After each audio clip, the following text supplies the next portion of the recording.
చులకనగా చూసిన సందర్భాలు. అవును. కానీ ఈ పింఛన్ సిస్టమ్ వచ్చాక చాలా మార్పు వచ్చింది. ఇదివరకు అప్పుడు కూడా పెన్షన్లు వచ్చేది 75 రూపాయలు 200 రూపాయలు అట్లాగా 1000 రూపాయల వరకు వచ్చినప్పుడు కూడా. అయితే ఈ 2000 అయ్యాక ఒక ధైర్యం, 3000 వచ్చాక ఇంకొక ధైర్యం, 3000 రూపాయలు, ఇప్పుడు 4000 అయ్యాక ఇంకా భరోసా. ఒక వృద్ధురాలు పెన్షన్ ఇంట్లో ఉన్నటువంటి వాళ్ళ చేతిలో ఒక 4000 ఉన్నప్పుడు కోడలు ఏదో పుట్టినరోజు వచ్చింది, చీర కొనుక్కోమ్మా అని ఓ 1000 ఇవ్వగలుగుతున్నారు. అప్పుడు నా అత్త నాకు ఓ 1000 ఇచ్చింది, నా అత్త మామ ఓ 1000 ఇచ్చారు, 10 మందికి చెప్పుకోవడానికి. ఇది సొసైటీ కదా. ఈ సొసైటీలో మనం దీన్ని లైట్ తీసుకుంటాం, చాలా ఇంపార్టెంట్ అనమాట.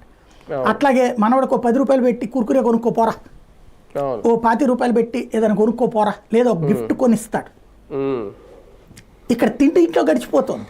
ఈ డబ్బులు అనేది వీళ్ళ హక్కు. దీనివల్ల వీళ్ళకి గౌరవం దక్కింది, వృద్ధులకి గౌరవం దక్కింది. ఇప్పుడు ఇలా దక్కుతున్న గౌరవం ఇవాళ తీసేస్తే వాళ్ళ పరిస్థితి ఏంటి అన్నది ఇక్కడ $1 మిలియన్ ప్రశ్న.